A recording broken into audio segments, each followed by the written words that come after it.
خطبہ نمبر 1۔ اس خطبے میں امیر المومنین علیہ السلام نے مختلف مجلسوں، معرکوں اور پیش آنے والے حادثوں میں خطبوں کے انداز میں ارشاد فرمایا ہے: بسم اللہ الرحمن الرحیم۔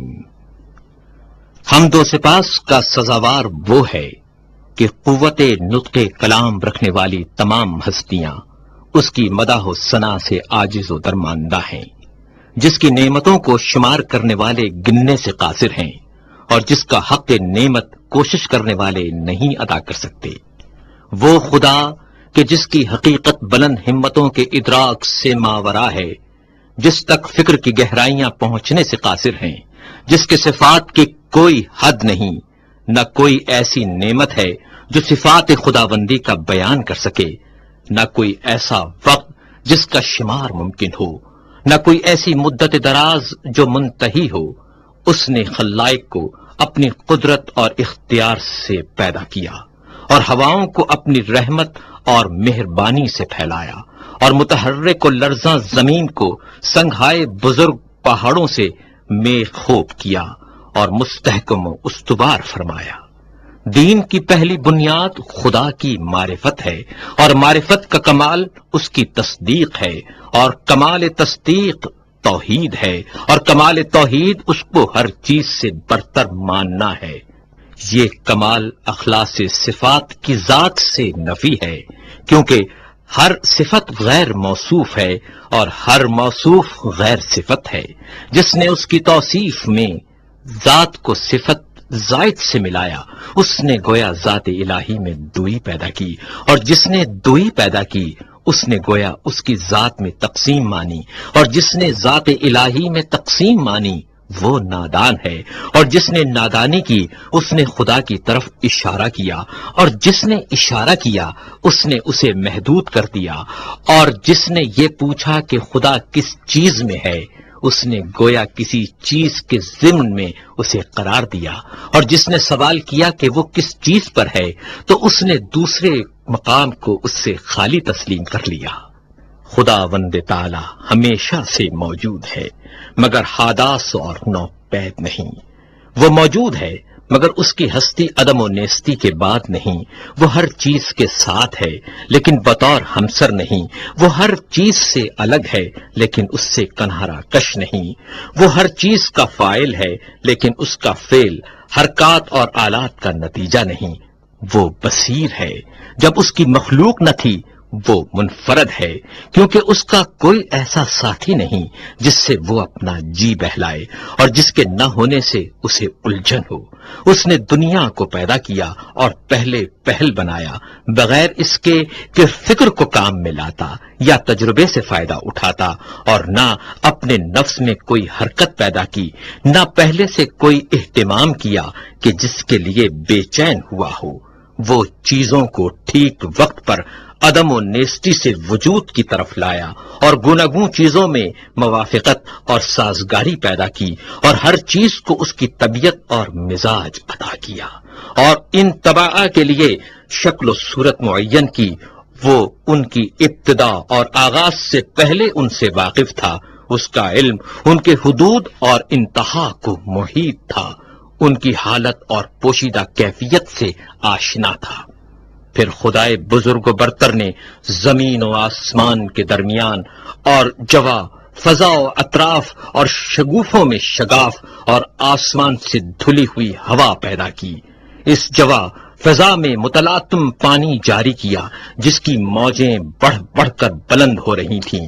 اس پانی کو باد تند کی پیٹھ پر سوار کیا جو ہر چیز کو متزلزل کیے دیتی تھی۔ ہوا کو حکم دیا کہ وہ پانی کو گرنے سے روکے اور اسے پانی کے زور پر مسلط کر دیا، اور اسی ہوا سے پانی کی حد بندی کر دی۔ ہوا کا دامن دور تک پھیلایا تھا اور پانی اس کے اوپر اچھل رہا تھا۔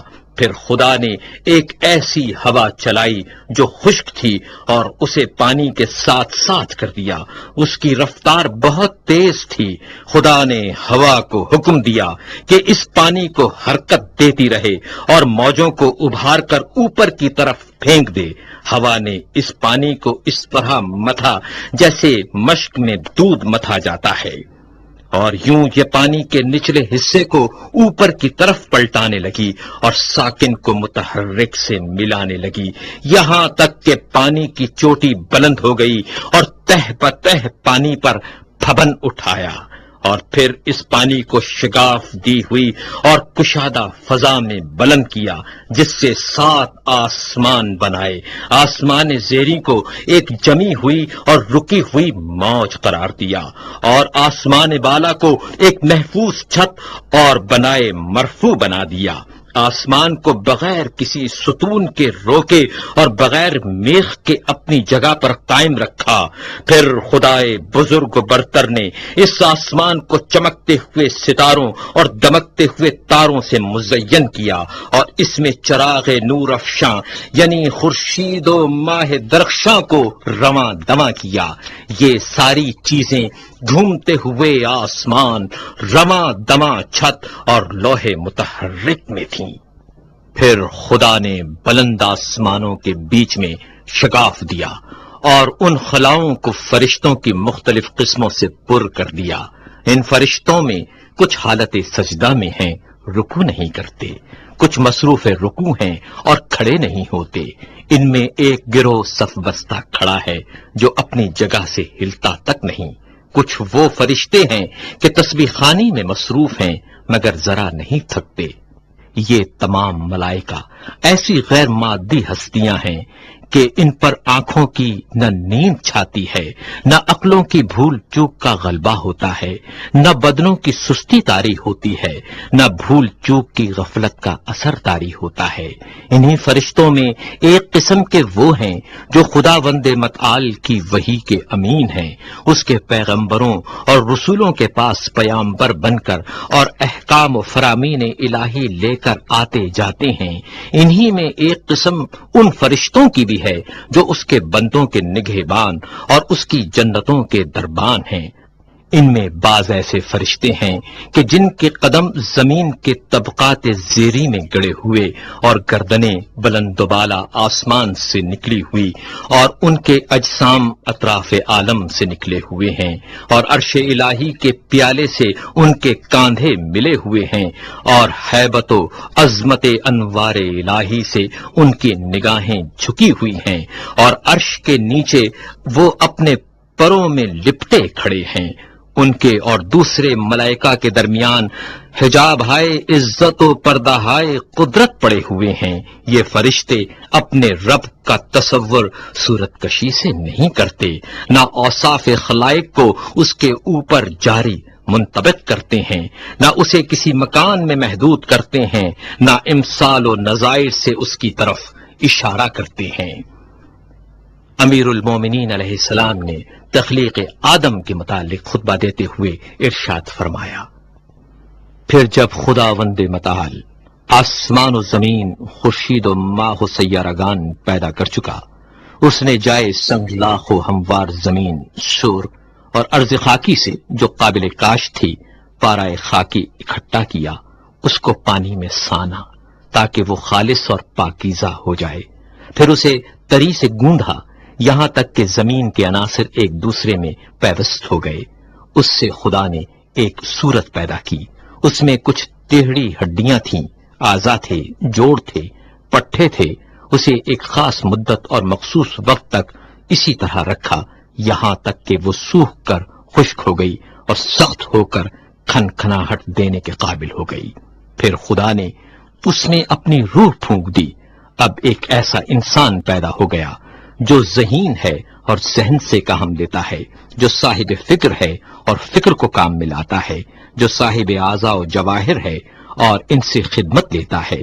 وہ اپنے اعضاء کو جس طرح چاہے جنبش دیتا ہے، صاحب فہم و فراست ہے، حق اور باطل میں تمیز کر سکتا ہے، وہ چکھنے کی حس کا مالک بھی ہے اور سونگھنے کی حس کا بھی.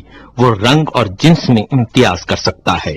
مختلف رنگوں کی مٹی سے بنا ہوا، ان اخلاق سے ترتیب دیا ہوا جو ایک دوسرے سے معارض ہیں، گرمی سے بھی اور سردی سے بھی، تری سے بھی اور خشکی سے بھی، اندوہ و خوشحالی سے بھی. خدا نے یہ مخلوق پیدا کی اور آدمی نام رکھا. پھر خدا نے فرشتوں سے چاہا وہ اس کی امانت کا حق ادا کریں اور انہیں اپنے عہد و وصیت کی جانب متوجہ کیا کہ آدم کو سجدہ کریں اور اس کی عظمت و بزرگی کے سامنے سرے نیاز خم کر دیں. چنانچہ خدا نے حکم دیا، اے فرشتو آدم کو سجدہ کرو. سب نے سجدہ کیا سوائے ابلیس کے، جسے آدم کو سجدہ کرتے ہوئے غیرت دامنگیر ہوئی اور اس پر شقاوت طاری ہو گئی. اپنے آگ سے پیدا ہونے کا خیال کر کے اس نے غرور کیا اور مٹی کے بنے ہوئے آدم کو حقیر و کم مایا جانا. اللہ نے اس کو مہلت عطا فرمائی کہ غضب الہی کا وہ مستحق ہو جائے اور بدبختی پورے طور پر تمام ہو جائے اور وعدہ پورا ہو کر رہے. چنانچہ خدا نے فرمایا، تجھے وقت معلوم تک کے لیے مہلت دی جاتی ہے. پھر خدا نے آدم کو ایسے مکان میں رکھا جس میں زندگی کی ہر آسائش مہیا تھی اور یہاں وہ بڑی عافیت اور امن سے تھا. نیز شیطان اور اس کی دشمنی سے ہوشیار اور چوکنا رہنے کی تاکید بھی کی، لیکن آخر کار شیطان نے آدم کو دھوکہ دے ہی دیا، اس بات سے جل کر کہ وہ جنت میں ابرار کی مرافقت سے بہرور ہو رہا ہے. چنانچہ آدم نے یقین کا شک سے اور عزمیت کا کمزوری سے سودا کر لیا اور مسرت کو خوف سے اور فریب خردگی کو شرمندگی سے بدل ڈالا. پھر اللہ سبحانہ و تعالی نے اس کی توبہ قبول کر لی اور اپنے کلمہ رحمت سے اسے نوازا. اس سے جنت میں پھر بلا لینے کا وعدہ کیا. پھر اسے دار البلا میں اتارا جو تولد و تناسل کی دنیا ہے. آدم جب دنیا میں آئے اور تولد و تناسل کا سلسلہ شروع ہوا اور ان کی اولاد بڑھی اور پھیلی، تب اللہ نے آدم کی اولاد سے نبی منتخب کیے اور ان سے بندگان الہی تک وحی خداوندی پہنچانے کا عہد لیا اور تبلیغ رسالت کا انہیں امین بنایا، جبکہ بہت سے خدا کے بندوں نے پیمان الست فراموش کر دیا تھا اور وہ ڈر کر حق کو فراموش کر بیٹھے تھے اور بتوں کو اس کی خدائی میں شریک قرار دے رکھا تھا، کیونکہ شیاطین نے معرفت خدا سے بندوں کو بھلاوے میں ڈال دیا تھا اور انہیں اس کی عبادت سے روک دیا تھا. پس خدا نے ان میں لگاتار رسولوں کو بھیجا تاکہ وہ خدا کے بندوں سے عہد الست کا حق ادا کرائیں اور اس کی فراموش کردہ نعمتوں کو یاد دلائیں اور تبلیغ کر کے محبت قائم کریں اور ان عقلوں میں جو وہم اور شک کے گرد و غبار میں دفن ہو گئی ہیں پھر سے ابھار دیں اور چمکا دیں اور وہ نشانیاں جو سروں پر چھائے ہوئے آسمانوں میں ہیں انہیں دکھائیں اور جو فرش زمین میں ہیں انہیں سمجھائیں اور انہیں بتائیں کہ کیونکہ اچھی باتوں سے زندگی اچھی بنتی ہے اور مہلت کیونکہ انہیں فنا کے گھاٹ اتار دیتی ہے، کیونکہ رنج و غم کی کثرت انہیں بوڑھا بنا دیتی ہے اور کیونکہ آفات و حوادث کا تو اثر ہوتا رہتا ہے. خدا نے اپنی مخلوق کو کسی نبی، مرسل یا نازل شدہ کتاب یا حجت لازمہ یا راہ روشن کے بغیر نہیں چھوڑا. وہ رسول کہ جن کے ہاں تعداد کی کمی تبلیغ رسالت میں کوتاہی کی موجب نہیں ہوتی اور نہ جھٹلانے والوں کی کثرت انہیں کچھ نقصان پہنچاتی ہے. کچھ رسول آئے جنہوں نے پہلے والے رسولوں کی خبر دی اور بعد میں آنے والوں کی تصدیق کی. یوں ہی قرن گزرے اور صدیاں بیت گئیں اور زمانے گزرتے رہے اور آباء و اجداد آئے اور گئے، ان کی نسلیں گزریں، یہاں تک کہ خداوند قدوس نے محمد صلی اللہ علیہ وآلہ وسلم کو بھیجا تاکہ اس کا وعدہ پورا ہو جائے اور اس کی نبوت ختم ہو جائے. انبیاء سے اس نے اس رسول صلی اللہ علیہ وآلہ وسلم کے بارے میں عہد لے لیا تھا. ان کی علامتیں مشہور اور ولادت باعزت ہے. جب آن حضرت صلی اللہ علیہ وآلہ وسلم تشریف لائے لے لیا تھا، ان کی علامتیں مشہور اور ولادت باعزت ہے۔ جب آن حضرت صلی اللہ علیہ وآلہ وسلم تشریف لائے تو دنیا میں ملل متفرقہ اور اقوام منتشرہ کی کثرت تھی۔ مختلف فرقے تھے، بعض وہ کہ خدا کو بندوں سے تشبیہ دیتے تھے اور اسے مخلوقات کی طرح جانتے تھے، بعض وہ تھے جو اس کے نام میں تحریف کرتے تھے جو اس کی ذات سے کوئی تعلق نہیں رکھتے تھے، کچھ ایسے جو اس کے علاوہ کسی غیر کے لیے رائے دیتے تھے۔ رسول صلی اللہ علیہ وآلہ وسلم نے انہیں گمراہی سے ہدایت کی طرف نکالا، انہوں نے انہیں جہالت سے بچایا۔ پھر خدا نے چاہا اپنے رسول صلی اللہ علیہ وآلہ وسلم سے ملاقات کرے، وہ اپنے رسول صلی اللہ علیہ وآلہ وسلم سے راضی تھا۔ اس نے اپنے رسول کو اس بات سے ماورا سمجھا کہ وہ دنیا میں رہے اور اس کی سختیاں سہے، لہذا اسے کرامات اور بزرگی کے ساتھ اٹھا لیا صلی اللہ علیہ وآلہ وسلم۔ پھر آن حضرت صلی اللہ علیہ وآلہ وسلم نے تم میں وہی چھوڑا جو اور انبیاء نے اپنی امتوں میں چھوڑا تھا، کیونکہ گزشتہ انبیاء نے اپنی امتوں کو یوں ہی بغیر کسی روشن راستے اور مستقل نشانی کے نہیں چھوڑا تھا۔ تمہارے رب کی کتاب اب رسول صلی اللہ علیہ وآلہ وسلم کی وفات کے بعد تمہارے پاس ہے۔ رسول اللہ صلی اللہ علیہ وآلہ وسلم نے اس کے حلال و حرام کو واضح کر دیا، اس کے فرائض و فضائل کو، اس کے ناسخ اور منسوخ کو، اس کی رخصت اور عظمیت کو، اس کے خاص اور عام، اس کے عبر و امثال کو، اس کے مرسل اور محدود کو، اس کے حکم اور متشابہ کو اچھی طرح کھول کر بتا دیا، اس کے مجملات کی تفسیر کر دی، اس کے اسرار اور گہرائیوں کو ظاہر کر دیا۔ ان میں ایسے میثاق بھی ہیں جن کے جانے بغیر چارہ نہیں، اور ایسے بھی ہیں جن سے بندے اگر نا واقف رہیں تو کوئی کام نہیں رکتا۔ وہ بھی بتایا جس کا فرض ہونا کتاب قرآن حکیم سے ثابت ہے، اور وہ بھی جس کا منسوخ ہونا سنت رسول سے واضح ہے۔ وہ باتیں بھی بتائیں جن کا اختیار کرنا از روئے سنت واجب ہے، اور کتاب قرآن میں اس کے ترک کرنے کی رخصت ہے، نیز یہ بھی کہ کیا چیز وقتی حیثیت سے واجب ہے مگر آئندہ زمانے میں ان کا واجب ہونا ضروری نہیں رہا۔ پھر محرمات کی تقسیم ہے، ان میں کچھ ایسے کبیرہ ہیں جن کے ارتکاب پر کتاب الہی نے جہنم کی آگ سے ڈرایا ہے، کچھ صغائر ہیں جن میں مغفرت کی امید ہے، کچھ ایسے مقامات ہیں کہ ان کا صدور مقبول بارگاہ الہی ہے، اور کچھ وہ ہیں جن میں بندے کو اختیار ہے۔ امیر المومنین علیہ السلام نے پہلے خطبے میں حج کا ذکر کرتے ہوئے ارشاد فرمایا، خدا نے تم پر اپنے گھر کعبے کا حج فرض کر دیا ہے، وہ گھر جسے دنیا بھر کے لیے قبلہ بنایا ہے۔